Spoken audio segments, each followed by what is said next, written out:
Boa noite, meus irmãos, graça e paz. Hoje nós iremos dar continuidade à nossa série de pregações em Gênesis e daremos continuidade ao capítulo 3, que iniciamos na semana passada, e hoje nós iremos fazer a leitura do verso 7 até o verso 11. Gênesis capítulo 3, do verso 7 ao verso 11. Anteriormente nós fizemos a leitura até o verso 6, e hoje daremos a continuidade. Amém? Nos diz assim: Então foram abertos os olhos de ambos, e conheceram que estavam nus, e coseram folhas de figueira e fizeram para si aventais. E ouviram a voz do Senhor, que passeava no jardim pela viração do dia, e escondeu-se Adão e a sua mulher da presença do Senhor Deus, entre as árvores do jardim. E chamou o Senhor Deus a Adão e disse: Onde estás? E ele disse: Ouvi a tua voz soar no jardim, e temi, porque estava nu e escondi-me. E Deus disse: Quem te mostrou que estavas nu? Comestes tu da árvore que te ordenei que não comesse? Até aqui. Oremos. Senhor, amado Deus, eterno Pai, louvado e engrandecido seja o teu santo nome, Pai.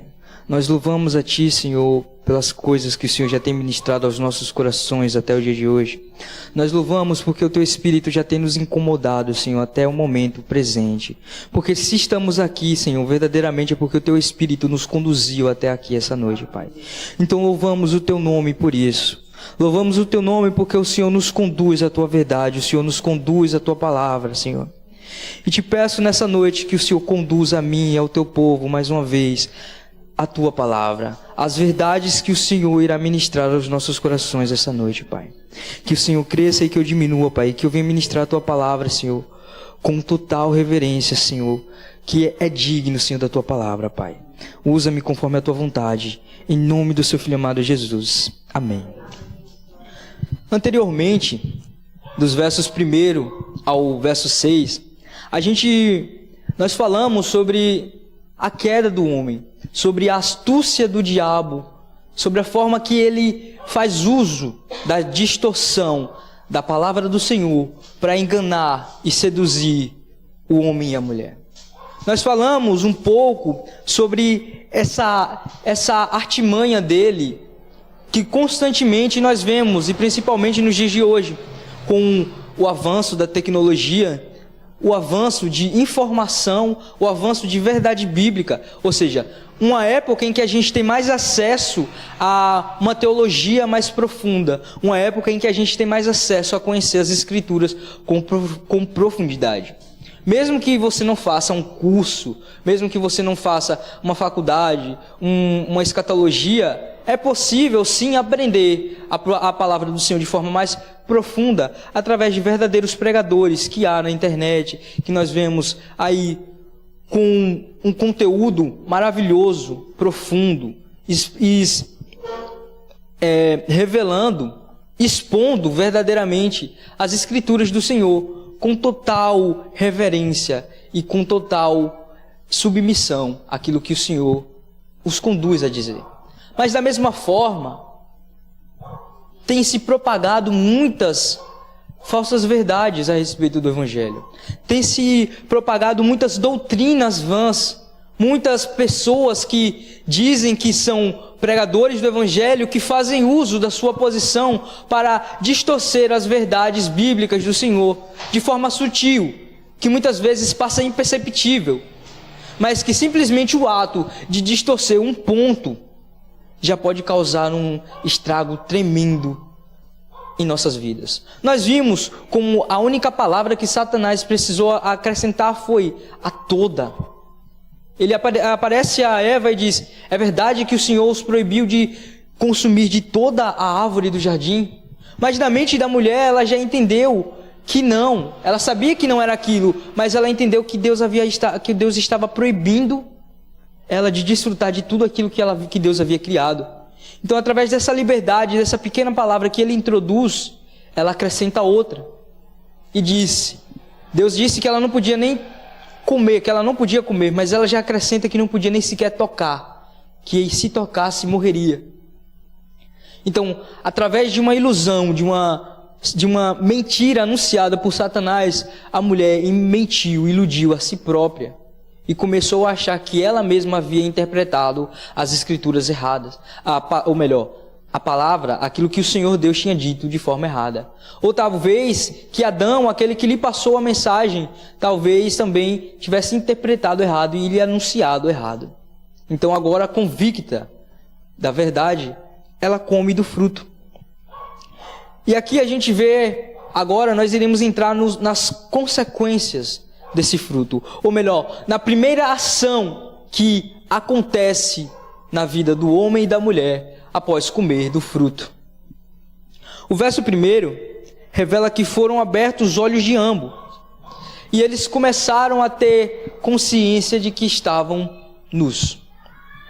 Naquele momento, eles olham para si mesmos e percebem que eles já estavam nus. E aquilo causa espanto para si.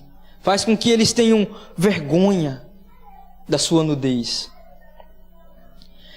Então aqui a gente vê que acontece algo totalmente oposto ao estado que eles já estavam. Por quê? Eles não ficaram nus a partir desse momento. Muito pelo contrário. Gênesis capítulo 2, verso 25. 2, verso 25 vai dizer: ambos estavam nus, o homem e a sua mulher, e não se envergonhavam. Ou seja, anteriormente eles já estavam nus na presença um do outro. Anteriormente eles já estavam nus na presença do Senhor Deus, que descia todos os dias na viração do dia para se encontrar com eles. Eles já estavam nus, mas não existia vergonha, não existia culpa, não existia medo. Então a primeira consequência após comer o fruto que vem ao homem é a consciência do seu estado de nudez. E diante daquela vergonha, daquele pecado, o homem então começa a sentir a vergonha de estar diante da sua companheira nu, pelado. Então a gente vê uma substituição de dois aspectos. A substituição da pureza e da inocência que existia no verso 25 do capítulo 2, e agora se torna em culpa e vergonha. Os olhos do homem então se abrem e ele vê a sua nudez, ele passa a enxergar a sua vergonha. O homem olha para si e percebe então o pecado. Anteriormente, o homem vivia a presença da mulher e vivia na presença de Deus, nu. Mas não existia vergonha. Não existia o constrangimento, não tinha a consciência de que era errado. Mas então, a nudez era errada? Era algo pecaminoso? Porque a partir do momento que o homem tem consciência do bem e do mal, consegue agora enxergar e ver o pecado, porque ele olha para si e tem a nudez como algo, como um motivo de vergonha. Por que isso acontece? Será que a nudez era um pecado? E se nós voltarmos às passagens anteriores, nós veremos que não era um pecado. Porque a Bíblia, no final do verso do capítulo 1, vai dizer que Deus, após ter feito toda a sua obra, após ter feito toda a sua criação, Ele olha e considera bom. Deus olha para tudo quanto tinha feito, e eis que era bom e agradável. O homem já estava nu, a mulher já estava nua. Mas o Senhor considerou bom e agradável aquele estado ao qual eles se encontravam. E isso nos faz perceber que aquele estado que eles se encontravam era o estado que Deus havia formado eles e não havia dado vestimentas, não havia feito esforço algum para cobrir. Então, não era pecado a nudez. Muito pelo contrário, a nudez, nos planos do Senhor, era algo natural. Isso mostrava um estado de plena inocência e mostrava também uma forma de comunhão e de intimidade. Assim como um casal, quando passa a ter mais comunhão, quando começa a desenvolver mais intimidade um com o outro, começa a se sentir mais à vontade para estar nu na frente do outro. Então, anteriormente, o homem tinha total comunhão e total intimidade com Deus, que a sua nudez não causava vergonha. A sua nudez representava a intimidade e a proximidade que eles tinham com Deus. Mas a partir do momento que eles comem o fruto e que seus olhos se abrem, ali há um distanciamento de Deus, porque o pecado afasta o homem de Deus. E com esse afastamento, o homem começa a ter vergonha da sua nudez. O homem começa a perder a intimidade e a segurança que ele tinha de estar na presença do Senhor nu, sem haver constrangimento. Então a gente já vê o primeiro aspecto do pecado revelado. O distanciamento que quebra a intimidade e causa a vergonha. E como uma forma de reverter aquela situação, o homem então ele faz aventais de folhas para cobrir a si e a sua esposa. Como um ato, ao perceber a sua nudez, imediatamente eles escolhem talvez a primeira folha que vissem ali pela frente e fazem para si aventais, como um ato de esconder aquele constrangimento. Diante da vergonha, diante do constrangimento, eles escolhem essa folha e faz ali uma forma, é como se ele tivesse novamente tentando estabelecer uma comunhão novamente com a mulher, que era aquela que estava à sua frente, como uma forma de não se sentir afastado, distante dela, envergonhado de estar na presença dela e ela na presença dele. O ato deles é de colher folhas, fazer um avental para encobrir o seu estado de pecaminosidade. Então, diante do erro, eles tentam consertar a situação com seus próprios esforços. O homem tenta encobrir a sua nudez. O homem tenta, então, encobrir o seu pecado. E ele faz isso usando folhas. Algo que não conseguiria cobrir totalmente a sua nudez. E o engraçado é que as folhas, elas representam algo um pouco mais profundo. Porque se formos observar, a folha representa uma condição, aquelas vestes de folha, mostra uma condição ao qual o homem deveria estar atento, pois qualquer descuido, alguma folha poderia cair e revelar parte da sua nudez. Mostra uma ação imediata, que ele não teve tempo de pensar em qual folha pegar. É tanto que eles pegam a folha da figueira. Folhas da figueira e fazem o seu avental. O homem faz aquela ação de forma imediata. Isso mostra também que não era algo concreto. Porque as folhas poderiam, como eu disse, elas poderiam escapar diante de um descuido do homem. Como mais cedo ou mais tarde também elas iriam secar. Ou seja, não seriam algo que iria ser duradouro. Fora o ponto de que o homem deveria estar a todo instante consciente daquilo que ele estava fazendo. Porque se ele se descuidasse ou fosse fazer qualquer outra coisa, as folhas iriam cair e iria revelar a sua nudez. Então isso mostra que a partir daquele momento o homem não conseguiria mais manter para si o seu estado, aquele estado de cobertura. Ele não conseguiria mais encobrir a sua vergonha, não conseguiria mais encobrir a sua nudez, sem que ele se esforçasse ao máximo, sem que ele estivesse atento a cada instante. E isso aponta muito para as ações que tendemos a fazer quando nós pecamos diante do Senhor. Não somos tão diferentes de Adão e Eva. Creio eu que os irmãos já tiveram experiências de pecar e ter que orar logo em seguida. Já ficaram inundados pela vergonha que é saber que agora você está diante de Deus e que Ele viu a sua ação, de que Ele tem consciência do seu pecado, de você agora se chegar à presença dEle como se nada tivesse acontecido. Tem aquele constrangimento, mas a gente, às vezes, tende a encobrir os nossos pecados com a narrativa do perdão. O Senhor já me perdoou, então não preciso ter vergonha de me achegar diante da presença dEle. E muitas vezes isso acaba encobrindo acaba tomando o lugar de um arrependimento genuíno, de um arrependimento concreto, válido.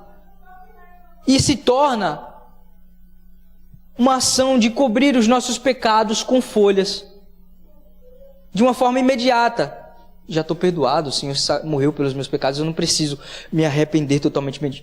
Ou melhor, já estou arrependido, né? Estou constrangido diante da presença do Senhor, mas Ele já me perdoou, então vamos esquecer o pecado, não vou me deixar levar por isso, não vou impedir que isso atrapalhe a minha comunhão com o Senhor. Vou deixar de lado e vou continuar seguindo. Assim foi o homem. Diante do seu ato de pecado, ele não tenta esperar que Deus dê uma direção. Imediatamente ele tenta encobrir o seu pecado. Isso aponta muito para o caráter do homem atual, ainda hoje, que imediatamente tenta fugir das suas ações, das suas responsabilidades. E muitas vezes fazer uma coisa que encubra aquele seu erro. A famosa gambiarra, o jeitinho brasileiro que a gente tende a dizer. Ficou um pouco errado, mas eu vou fazer aqui, vai dar uma tapeada e ninguém vai perceber. Foi essa ação do homem no jardim. Mas aquela ação diante do seu constrangimento, de fazer uma cobertura, de fazer um avental de folhas para esconder a sua vergonha, desde aquele momento passa então a existir a necessidade de roupas. E a roupa tem sido uma expressão universal de modéstia, um sinal de respeito ao próximo e a si próprio também. Em muitos países,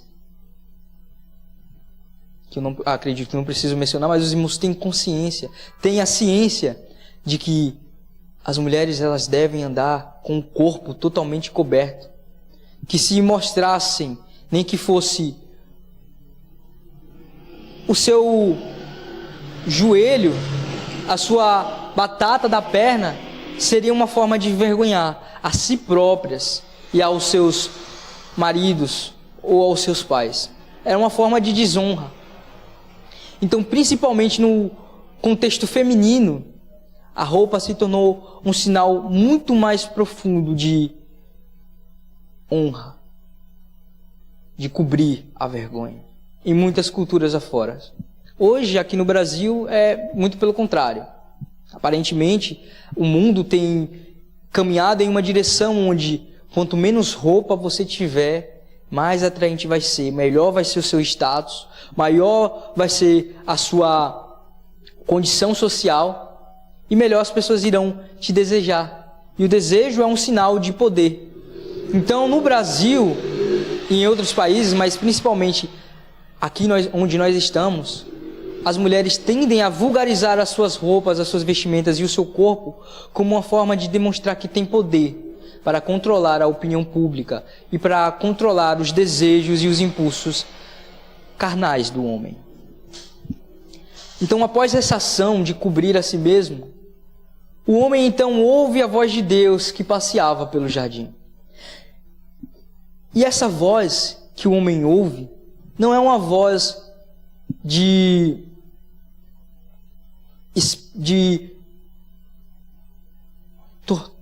uma voz, como eu posso dizer, uma voz dura, uma voz grossa.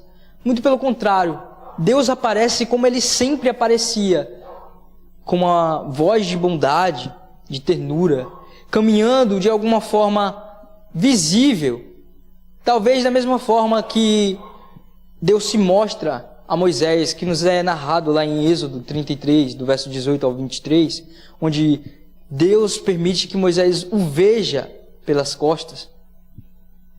O ponto é, Deus não veio enfurecido ao encontro do homem, mas ele vem da mesma forma branda que ele vinha ao encontro do homem todos os dias até aquele momento.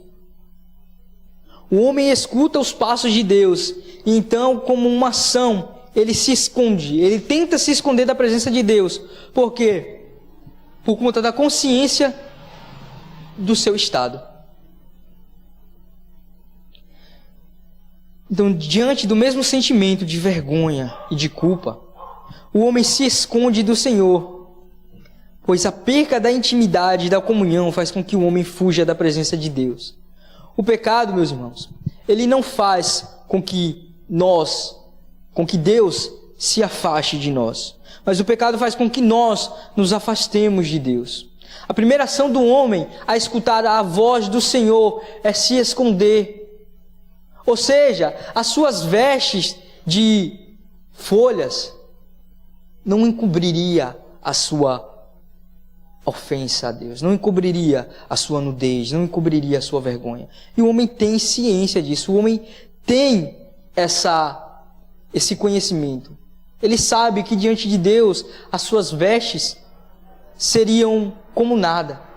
Então ele se esconde como uma forma de vergonha de se apresentar a Deus nu.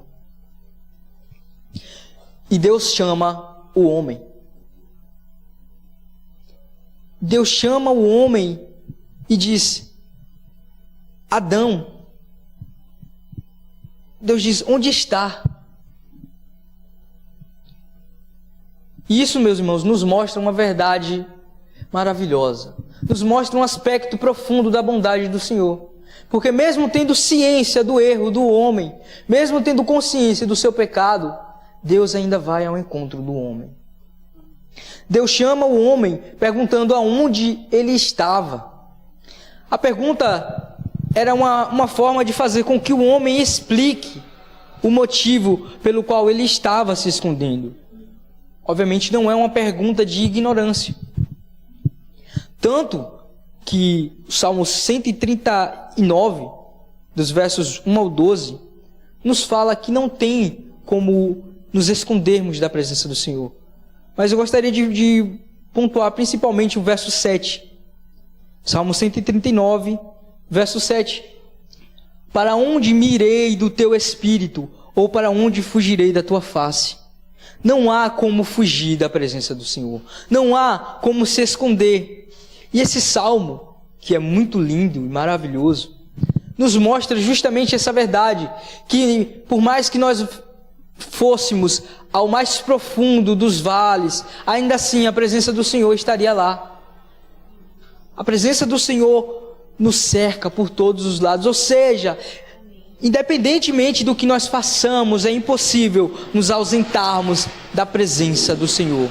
Independentemente do lugar que nós estejamos presentes no momento, a presença do Senhor estaria conosco.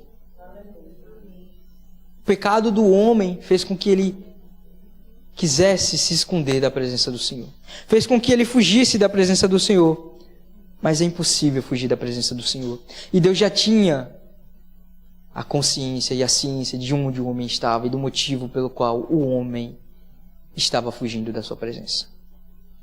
Da mesma forma que ele tem consciência do motivo pelo qual muitos estão fugindo do relacionamento com ele. Ele tem o conhecimento do motivo pelo qual nos faz, muitas vezes, evitar estar na presença dele. Muitas vezes nós evitamos estar porque cometemos algum ato de pecado, alguma indulgência, e achamos que, pelo menos naquele momento, não queremos nos achegar à presença do Senhor. Achamos que talvez naquele momento específico não seja o momento de recebermos o perdão e o consolo do Senhor. Achamos que o melhor a se fazer é evitar estar na sua presença e sofrer um pouco pelas nossas ações. E isso mostra uma forma de tentar encobrir os nossos pecados com folhas. O ato de nos afastarmos da presença do Senhor por não sermos dignos de estar na presença do Senhor mostra um ato falho, mostra um ato de vergonha, do qual O próprio Deus não se importa, porque Ele não se importou com a vergonha do homem, muito pelo contrário, Ele foi atrás do homem. Ele desceu ao mesmo ambiente que Ele descia todos os dias, para ter a mesma comunhão que Ele tinha com o homem, dia após dia e após dia. Mesmo tendo consciência do meu e do seu pecado, o Senhor continua no mesmo lugar, no mesmo ambiente, esperando e vindo ao nosso encontro, buscando a comunhão que Ele deseja ter conosco dia após dia. Deus ainda não havia estabelecido ali a forma, não havia revelado a forma pela qual o homem se achegaria a Ele novamente. Ainda não era do conhecimento do homem os planos do Senhor, mas já era do conhecimento de Deus, já era do desejo de Deus a relação com o homem, a intimidade com o homem. Então, mesmo o homem se afastando de Deus, fugindo da presença de Deus, Deus ainda vai ao encontro do homem. E Deus pergunta ao homem aonde ele estava. E o homem responde que ouviu a voz do Senhor, ouviu os passos do Senhor no jardim e se escondeu. E Deus pergunta ao homem com o intuito de que o homem revelasse. E a resposta do homem é: eu tive medo porque estava nu. A nudez de Adão fez ele se esconder de Deus. Do mesmo modo que o pecado irá nos constranger e fará com que a gente queira fugir da presença do Senhor. Porque é isso que ele traz, a morte espiritual. A separação de Deus e do homem, ou melhor, do homem e de Deus, porque não é uma separação completa, mas é uma separação unilateral, somente da parte do homem. O pecado apenas afasta o homem de Deus. E no verso 11, Deus pergunta ao homem, verso 11 vai dizer: e disse Deus, quem te mostrou que estavas nu? Comestes tu da árvore que te ordenei que não comesse? Era uma pergunta que Deus faz com o intuito de que o homem revelasse a Deus. Obviamente Deus já sabia que o homem havia comido do fruto. Mas Deus faz essa pergunta para que Adão fale a ele o motivo pelo qual comeu, para que Adão assuma o seu erro. E essa ação de Adão de dizer que comeu, ou de dizer que estava nu, é a evidência do seu pecado. É uma evidência do novo conhecimento que ele havia tido a respeito do seu estado, a respeito do seu pecado. É uma evidência de que ele havia desobedecido ao Senhor, de que ele havia ido contra aquilo que o Senhor Deus havia dito que ele não deveria fazer. Então essa é a evidência da queda do homem, que o próprio Adão disse: eu tive medo porque estava nu. Então aqui se estabelece a relutância de uma pessoa em relação em uma pessoa em pecaminosidade a admitir a sua iniquidade. É algo que nós vemos constantemente nos nossos dias atuais. As pessoas não assumem o seu pecado. Muito pelo contrário, dizem que as suas ações, a sua abordagem, não é uma ofensa. Afinal, a ideologia, ou melhor, a teologia, a falsa teologia que tem crescido hoje no mundo afora é: se te faz feliz, não é pecado. E com isso a gente vê pessoas que tentam fugir, tentam negar as suas ações, tentam negar a culpa pelos seus atos. Não acham que é algo pecaminoso. E muitos tentam se esconder de Deus. Mas a maior depravação acontece quando as pessoas se achegam diante de Deus, agora não com o intuito de receber o perdão, de confessar os seus pecados, mas com a falsa crença de achar que Deus é amor e não é justiça. De que Deus não irá reprovar as suas ações de pecado. De que Deus irá passar a mão nas suas cabeças e irá, da mesma forma, apresentar-lhes a salvação. E com isso a gente vê a igreja de pessoas que se dizem trans, LGBT, e pastores, pessoas que se dizem pastores, escolhidos, separados por Deus, se casando com outros homens, tendo relações com outros homens, indo ao altar, expressar abertamente o seu pecado. Isso mostra um ato de depravação enorme, do qual o pecado não traz mais o constrangimento. Muito pelo contrário, agora o pecado já foi tão aceito por ele que faz agora com que ele ache que também foi aceito por Deus. E a Bíblia é muito contra isso. A Bíblia é clara em dizer que Deus é amor, mas que Deus é justiça. A Bíblia é clara em dizer que Deus condena qualquer ato de depravação humana.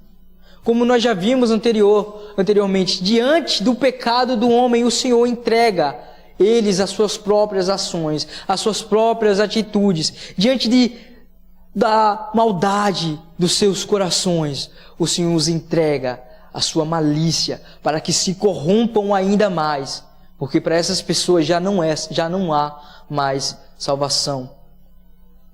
Então, um ato de constrangimento do homem diante da presença do Senhor mostra um ato de reconhecimento, mostra que o homem reconhecia que não era digno de estar na presença do Senhor. E isso aponta para uma ação de que, enquanto há um reconhecimento das más ações, enquanto há uma vergonha e um arrependimento, ainda há chance do Senhor estender a sua graça.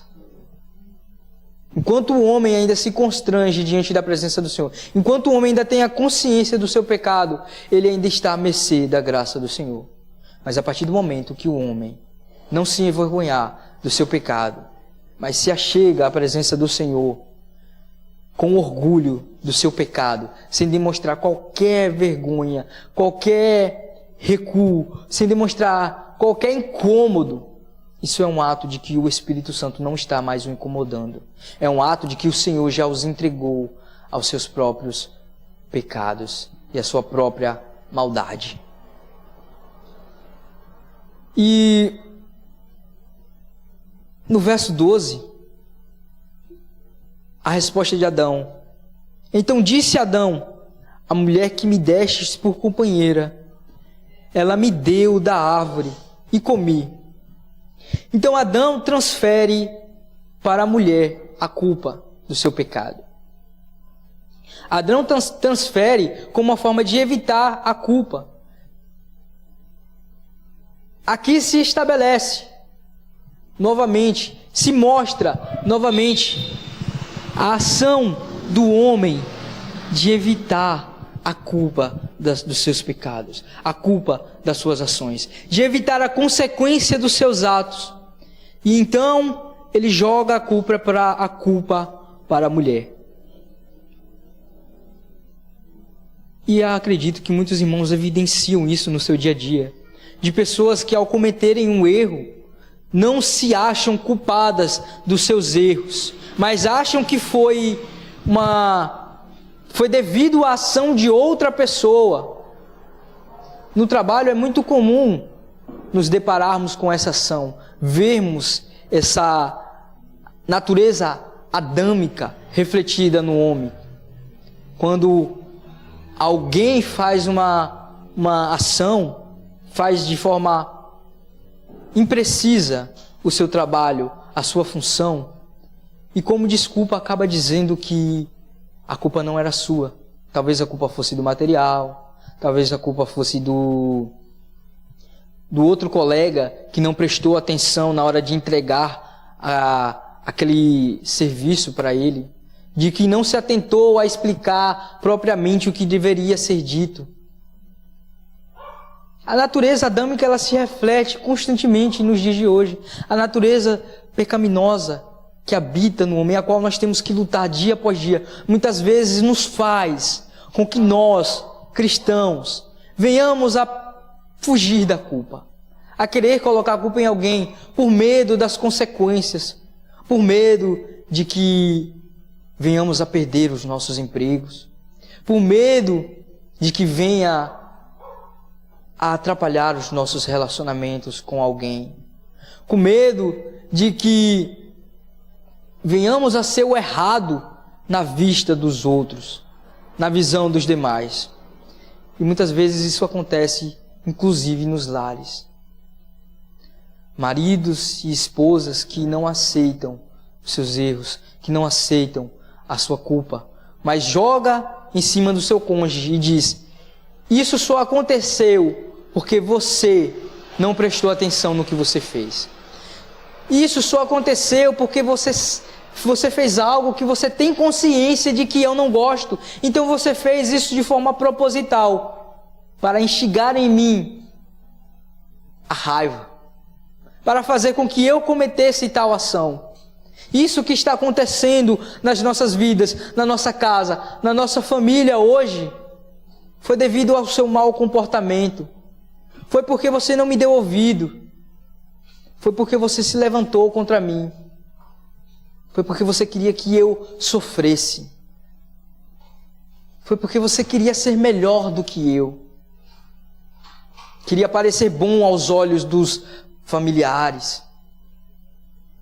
E constantemente vamos jogando a culpa em um, em outro. Mas não queremos a culpa para nós. Deus dá chance ao homem de reconhecer o seu erro. Deus dá chance a Adão de reconhecer e de falar abertamente a Deus o motivo pelo qual ele comeu da fruta. Mas como se não bastasse ter cometido um delito grave em ir contra a palavra do Senhor, ele ainda coloca a culpa em cima da mulher. E indiretamente ele joga a culpa para Deus, porque ele não diz, foi a mulher. Não, ele diz, a mulher que tu me destes. Ou seja, se tu não tivesse me dado uma mulher desse jeito, eu não teria pecado contra ti. Se o Senhor não tivesse me dado essa mulher, eu não teria cometido tal ofensa. A culpa foi dela e foi sua, porque a fez dessa forma, porque a fez suscetível ao engano, porque a fez suscetível à sedução da serpente. A culpa foi sua, que não conduziu perfeitamente a tua obra. E quantas vezes a gente não age da mesma forma? Bom, se tal coisa aconteceu, Deus é onisciente, é onipotente, é onipresente, Ele sabia de tudo e Ele permitiu. Então, se foi permissão do Senhor, era porque deveria ter que acontecer dessa forma. Se hoje eu estou assim, foi porque o Senhor permitiu. Então, até que o Senhor faça outra coisa, eu vou continuar agindo dessa forma, porque Ele está permitindo. Se Ele não quisesse que assim fosse, Ele não teria permitido. Ele não teria feito que assim fosse suscetível. Enquanto abertamente estamos indo contra a palavra do Senhor. Adão se torna desobediente a Deus e ainda endurece o seu coração em relação à sua ofensa, em relação a reconhecer o seu erro. E acha que a culpa não deveria recair sobre ele. Como consequência, ele culpa Deus.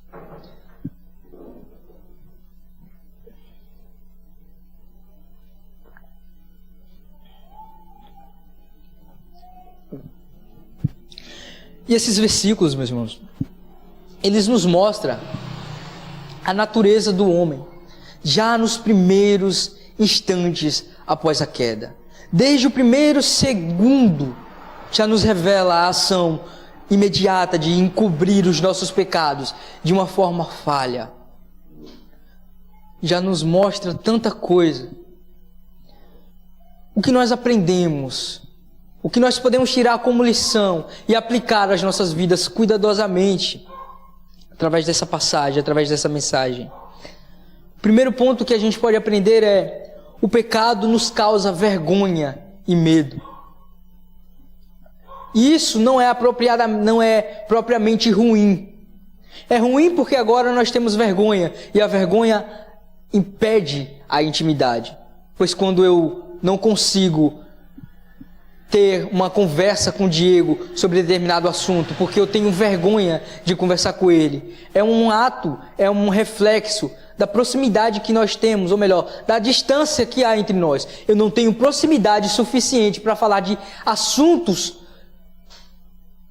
constrangedores com ele.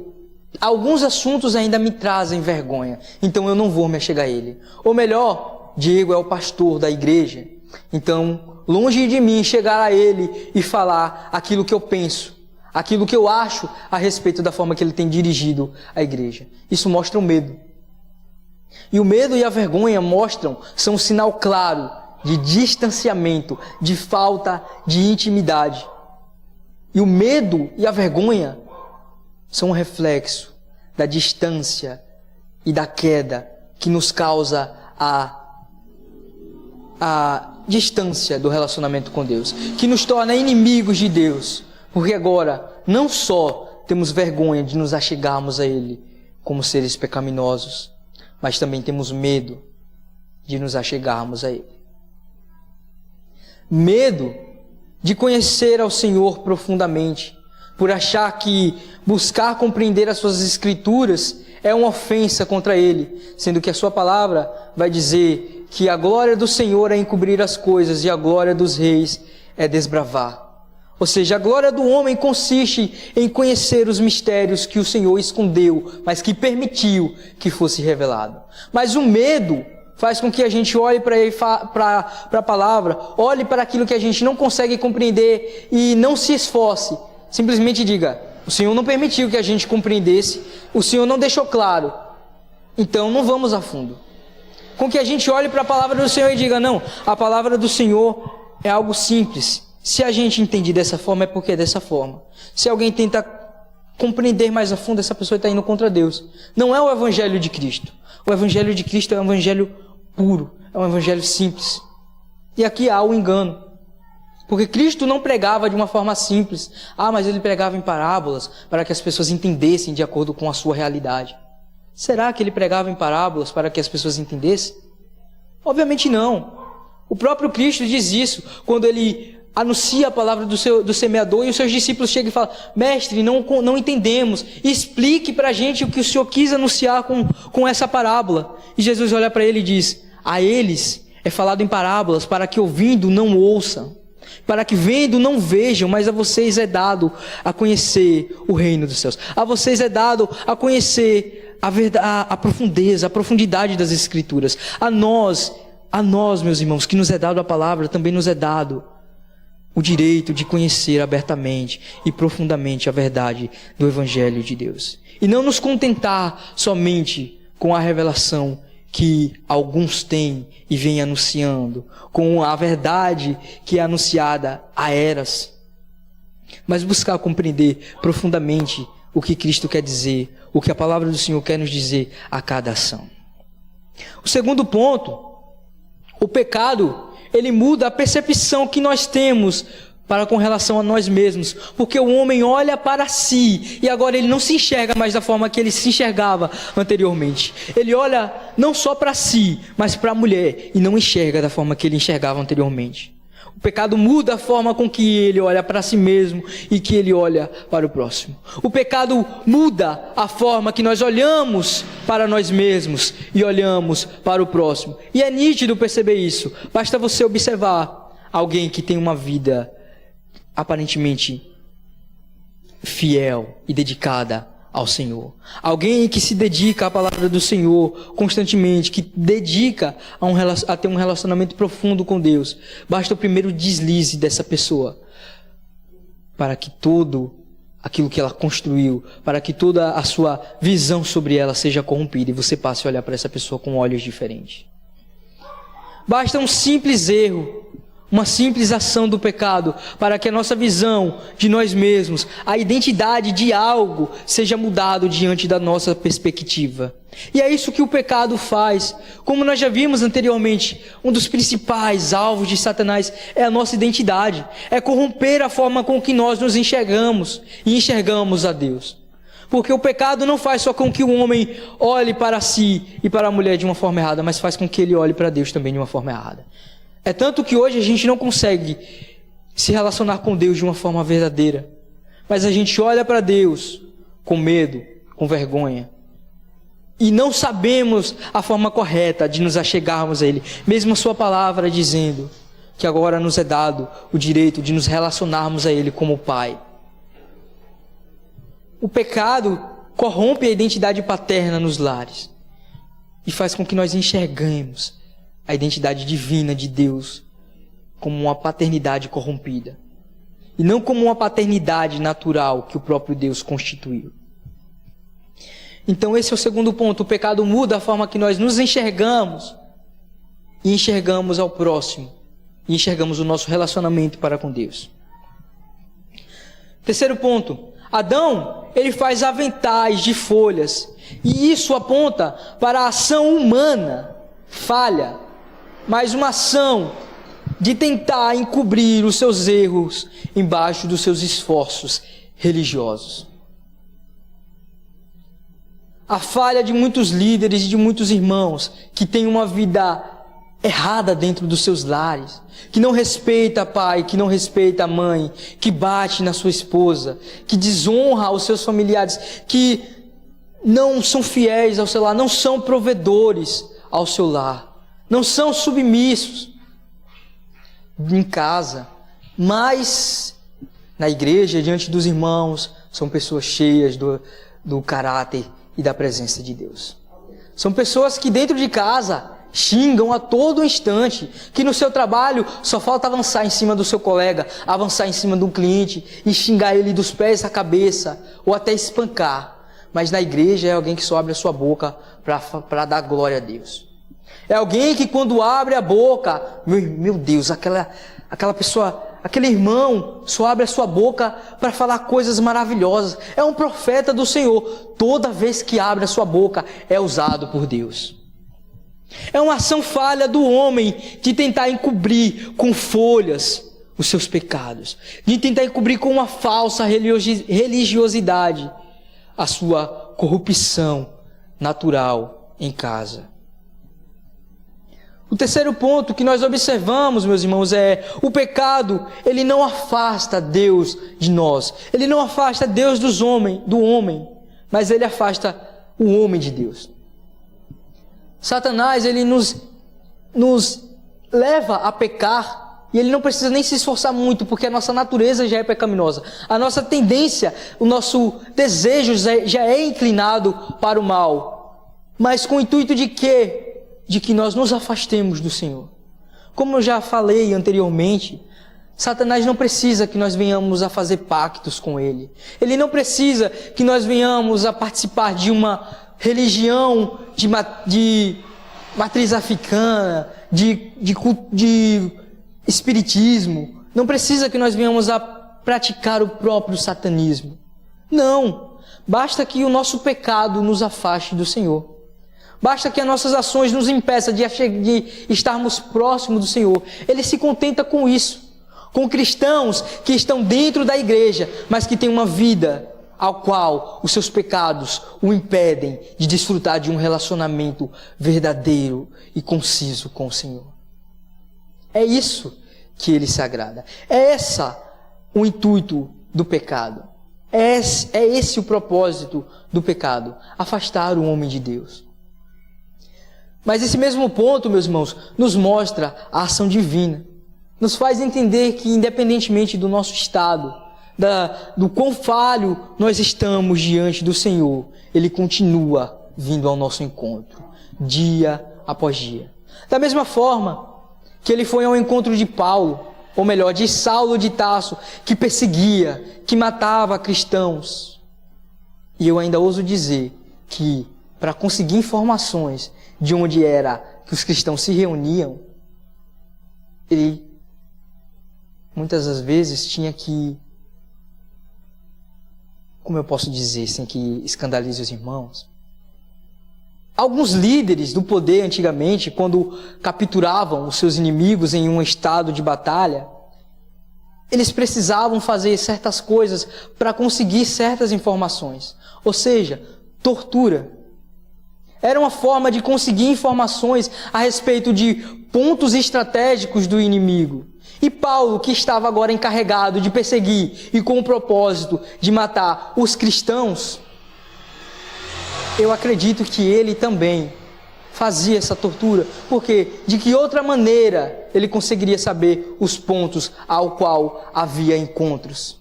Porque os cristãos morriam por Cristo, morriam abertamente, mas a gente sabe que nem todos queriam a morte. A gente sabe que diante de ameaça, nem todos se mantêm fiéis ao Senhor. Mas a ação de Deus, a ação do Senhor Jesus aparecer diante de Paulo mostra que Deus é aquele que vai ao encontro do homem. Independentemente do quanto sofrimento Paulo causou, de quantas famílias destruiu, de quantas pessoas matou, de quão suja estivessem as suas mãos por matar pessoas que faziam parte da obra do Senhor, que estavam ali para alavancar o crescimento, para propagar as verdades do Evangelho. Independentemente disso, o Senhor continuava estando à disposição, continuava indo ao encontro de Paulo. Então, se Deus foi ao encontro de Paulo, se Deus foi ao encontro de Adão, Deus continua vindo aos nossos encontros dia após dia. Mesmo que nós estejamos cobertos de pecados. Mesmo que a gente tenha acabado de sair de uma situação onde cometemos o mais grave dos delitos, o Senhor continua ali, olhando para nós, vindo ao nosso encontro com graça, com ternura, com amor, nos oferecendo perdão. O caráter de Deus não muda em relação aos nossos pecados. Deus é imutável. Ele continua sendo o mesmo. Mas os nossos pecados mudam a forma com a qual nós nos relacionamos com Ele. E o último ponto, meus irmãos. Deus chama o homem, mostrando que é Ele quem busca o relacionamento. É Ele quem deseja o homem. Deus busca o homem mostrando que é Ele, que é Deus quem verdadeiramente grita aos nossos corações para que nós voltemos ao início, para que nós voltemos ao estado que foi perdido, ao estado antes da queda. E isso não revela uma teologia homocêntrica. Muito pelo contrário. Isso não é um dizer de que nós somos o centro do coração de Deus.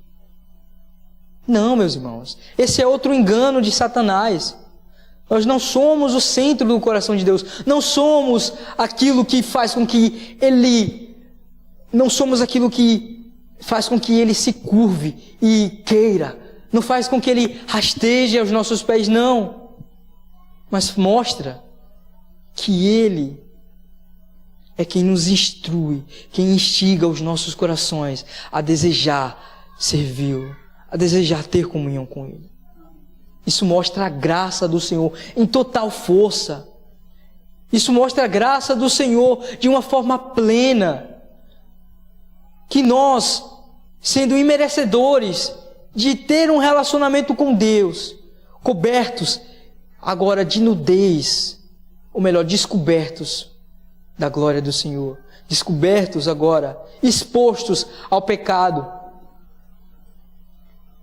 o Senhor ainda vem ao nosso encontro e pergunta aonde eu e você estamos, e pergunta por qual motivo eu e você estamos fugindo do relacionamento, e pergunta o que é que tem feito com que eu e você tenhamos fugido do nosso encontro com Deus. Deus vem ao nosso encontro dia após dia, gritando aos nossos corações, para que nós voltemos ao relacionamento com Ele, para que nós venhamos a nos encontrar no lugar secreto, onde Ele vem dia após dia para se encontrar conosco. Isso revela que Deus anseia por esse momento de comunhão,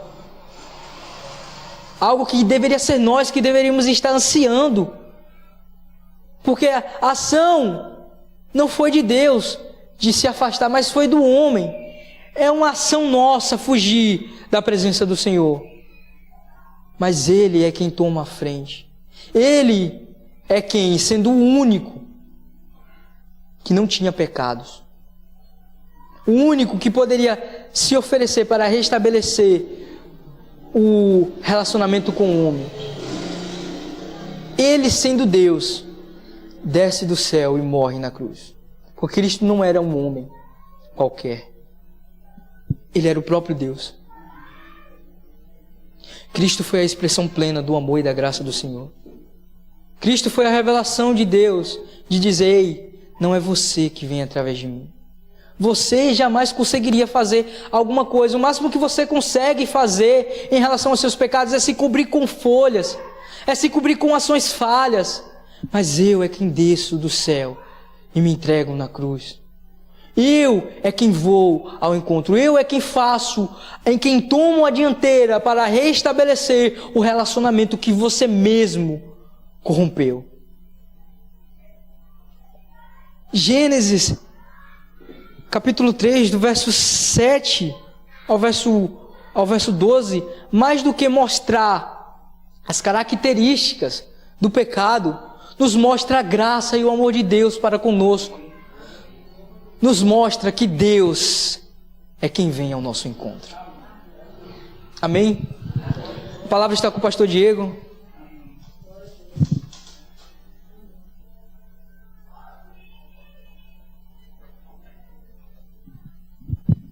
Amém, meus irmãos, que a graça e a paz de Cristo esteja com todos nós. Vamos nos colocar sobre os pés, vamos agradecer a Deus por essa palavra tão maravilhosa que falou ricamente aos nossos corações. Como é bom saber que Deus é quem vai ao encontro do homem, né, meus irmãos? Isso nos mantém seguros e debaixo da graça de Deus. Vamos orar. Senhor nosso Deus, muito obrigado, Pai, por mais esta noite aqui em Tua presença. Obrigado por esta oportunidade de nos reunirmos como irmãos em Cristo. Obrigado, Senhor, pela vida de Thailson, que trouxe a Tua maravilhosa palavra e aplicou em nossos corações. Pai, que de fato nós venhamos entender que é o Senhor que vem ao nosso encontro. Que nós não venhamos tentar esconder as nossas faltas através das máscaras da religiosidade. Mas que de fato, Senhor, nós íamos viver exposto à Tua luz, vivendo para a glória do Teu nome, e sabendo que o Senhor é um Deus gracioso, que sempre vem ao nosso encontro. Senhor, que o Senhor não permita que nós íamos fugir do relacionamento contigo por causa dos nossos pecados, mas que nós íamos estar em constante relacionamento com o Senhor, para que todo o pecado seja arrancado de nós, para que de fato, Senhor, nós vivamos uma vida em liberdade em Cristo Jesus. Ó Senhor, eu oro, Pai, pela vida de cada querido irmão aqui presente. Oro por este bairro da Caeira, pedindo que o Senhor repreenda todo o mal, Senhor. Que a Tua paz esteja sobre este local, no nome de Jesus Cristo. Amém. Estenda suas mãos, que o grande amor de Deus, a graça do nosso Senhor Jesus Cristo, as doces consolações e a comunhão do Espírito Santo seja com todos nós, hoje e para todo sempre. Amém. Que Deus abençoe e os conduza em paz para suas casas.